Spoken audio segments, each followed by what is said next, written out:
Hello, I'm Corey, and today is day 11 of the 100-day project and my version, which is 6 by 6 and 6. And the concept is to use 6 by 6 paper pads or paper from the pads to make a variety of different projects. Today's project is a paper heart. And I have said that I'm not going to be decorating because I want to focus on the construction and try to keep the time down. But okay, so you look at these little paper hearts and they're kind of cute, but then you think to yourself, what the heck do I do with them? Well, that's why I didn't really decorate it, but I added some things to it to show you some different ways.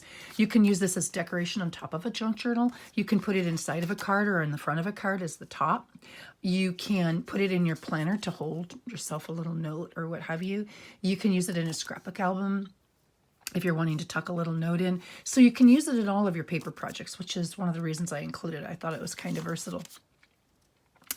And this is also a good project for single-sided paper. This music sheet is double-sided, but this sheet was a single-sided paper, and I just tucked a little bit of washi at the bottom. I could have used a piece of the same scratch paper too, but just to show you that your single-sided paper will work well for this. And again, I decorated one to show you it actually, because the pocket opens like so, it actually holds quite a bit. Like I could put even more in here, but I've got a little die cut and a note for a note card. There's a mini sticky note pad and some bling. And this should be washi. I just grabbed what I had. You know, you can put quite a bit in there. So if you're one of those people who does the swapping and such, or your Happy Meal groups, you can put quite a few things in here. Now, the original idea for this, I saw somebody a year or two ago on YouTube make it, and I want to say her name was Bambi Deer. I could be wrong, and I apologize if I am wrong, but I think that was her. There are several people that make them, so it's not like it's a her or nothing kind of a thing. But you can put a whole bunch of little stuff in here, and it's kind of cute, and it's fun, and it's super simple. In fact, I might even show this to my students to have them do like a fun Friday project. So, all right, what you need to make this project is you need one sheet of 6 by 6 paper. This one is not single-sided, but you could certainly use single-sided paper. You don't even really need your scoreboard for this, so maybe I won't put it out. You need your trimmer to cut your paper down. You need a pair of scissors and a bone folder, and I use this because I've got it, but you need some kind of a circle-ish template. Your wet glue, washi if you're going to put washi along the bottom if you're using a single-sided, and then ink because this is me and I like ink. You can see this one here is inked just because with a single color it makes it stand out a little bit more. And that's all you need. So I didn't pull up the score pad, but you could certainly use your score pad for this as well. All right, step one is just to cut this down to 4 inches. And 4 inches is 10.2 centimeters. So you're going to cut it on the long side. The big thing with this particular project is your long piece needs to be 2 inches longer than your short piece. So if I'm using 3 by 5, I want my 3-inch side, the length will be the 5 inches, and this will be 3. I can do 3.5 by 5.5, 4 by 6, 5 by 7, whatever. It's just got to be 2 inches different. So I'm going to cut this at 4 inches, and I can certainly save this scrap. If this were non-directional, I could actually even use my scrap for this piece right here, but this paper happens to be directional, so it wouldn't fit unless I didn't mind it going sideways. But for single-sided paper, I could certainly use the scrap to cover this bottom rather than washi if I wanted to. All right, so 4 by 6.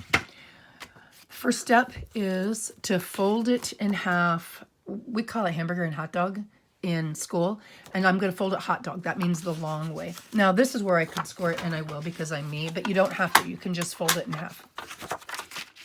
Pattern side up, and I'm going to score it at 2, and 2 inches in centimeters is about 5.1. So 5.1 centimeters or 2 inches. I'm going to score that, and then I'm going to fold it in half. And I want a nice crease here. Thin paper works really well for this simply because you're going to do several folds, but you don't have to use thin paper. You can use thick paper, and this is where the bone folder comes in handy to get a nice sharp crease. All right, now, if you remember from elementary school, you can freehand your heart. You know how you cut it in half, you fold it in half, and then you cut it and you open it, and there's your heart. Well, we could do that, but I'm not going to because I like the circle template. And the key or trick to this is however you want to use it, I'm going to make a mark on the top to make my rounded, this is going to be my top piece of my heart.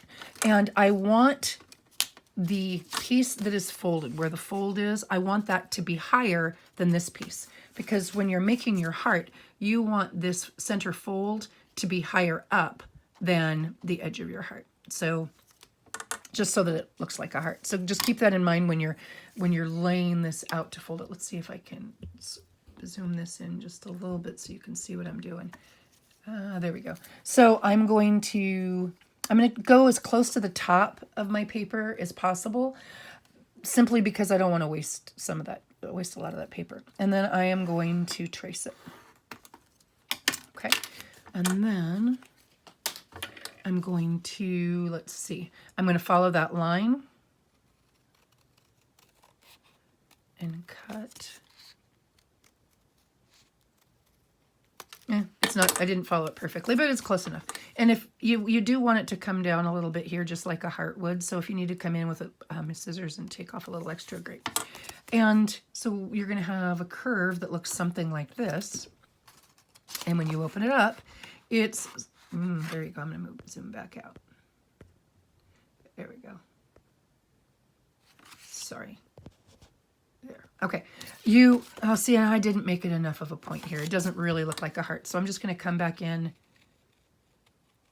fold it in half again, and trim that down a little bit. Oh, now I didn't trim it evenly. So, of course, because I'm on video, the first three work just fine. I'm going to come in and trim it a little bit there and trim a little bit off there. Okay. That's it on that. Then I open it up, and this is the top, this is the bottom. I take the bottom of the long edge and I fold it up just to the corner of where I made my cut, when I started my curved cut. So, am I in? Yeah, okay. So I'm going to lay it down here and lay it flat, and then I'm going to take my folder and give it a nice crease along the bottom. So this is what it's going to look like. My next step is I take the outside corner and I match it up to that line in the center. So I'm taking the outside corner, I'm folding up and in. And again, this is really a lot easier with thinner paper, but it works just fine with this as well. Folded it up to that line in the center, and I'm giving it a crease. And then I'm going to do the same thing with the opposite corner. I'm going to take the other outside opposite corner and match it up to the top. And push down and crease it. Okay. Now, if I want to ink it, and I do, this is before I glue or do anything else, I open it up. No, wrong. Disregard my last. I'm going to take this top section and fold it over this bottom, and that's going to give me this little lip on the heart. So I'm going to take this section here, this piece that's left, and I'm just going to fold it down and over the top. Just like that. So my letters aren't upside down, and this particular happened to be a letter paper, but it's not upside down. Now is when I'm going to open it back up and ink, because I want it to stand out, so I'm going to ink this curve and this edge. So I'm going to, at this crease, I'm going to put just a little bit of ink on it. And then at the bottom edge, the very bottom flap, I'm just going to put a little bit of, I know, black on black, why am I bothering? But I wanted it to stand out a little bit more. All right, and then I am going to fold it back up the way I had it.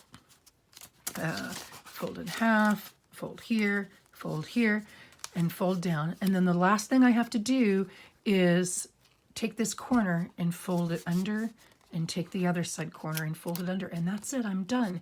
Now, I don't particularly love the color pattern here, so I can take a scrap of black if I want to, and then just put a scrap of black there. Or if I wanted white, this isn't really white, it's more like a gray, so I could put this color down. Either way, if I don't love the color, and this is where you can take the washi too, before you glue it, you can take your washi, and if you're doing a single-sided and you don't want that to be white, take your washi and lay, let's see if I can get that in there.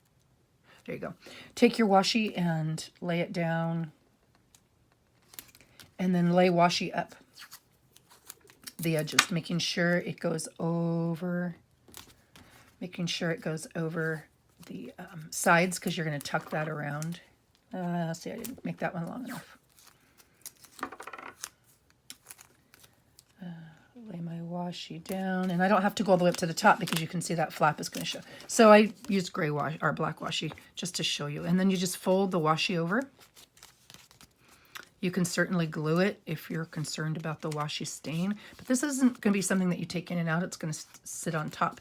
And then there you go. You've got the color that you maybe want. And now all I'm going to do is flip it over, and this little corner on the right and the little corner on the left, I am going to put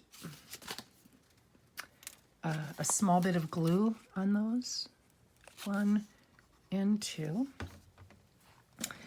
And I'm going to clamp these simply because they're so small.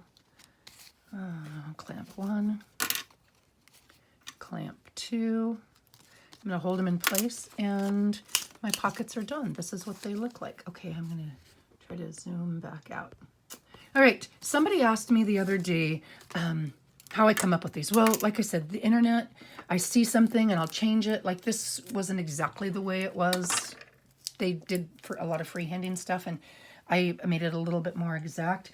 But I bought some things at a yard sale a year or two ago, and I got a whole bunch of music book that had been partly damaged, partly torn, that kind of thing. And so I just cut them into 6x6 strips. So when I have an idea, when I'm playing with something, I just grab some of these and I play. And if I need to throw it away, I throw it away. But that's how I do it. All right. Thank you for watching. I hope that inspired you. I hope you encourages you to try making this fun little heart. And here, I'll take the clamps off. You can see it's already dry. It's already done. You can go bigger. You can go smaller. Again, the tip is make sure your long piece is 2 inches longer than your narrow piece. And that's all you need. Have a blessed day.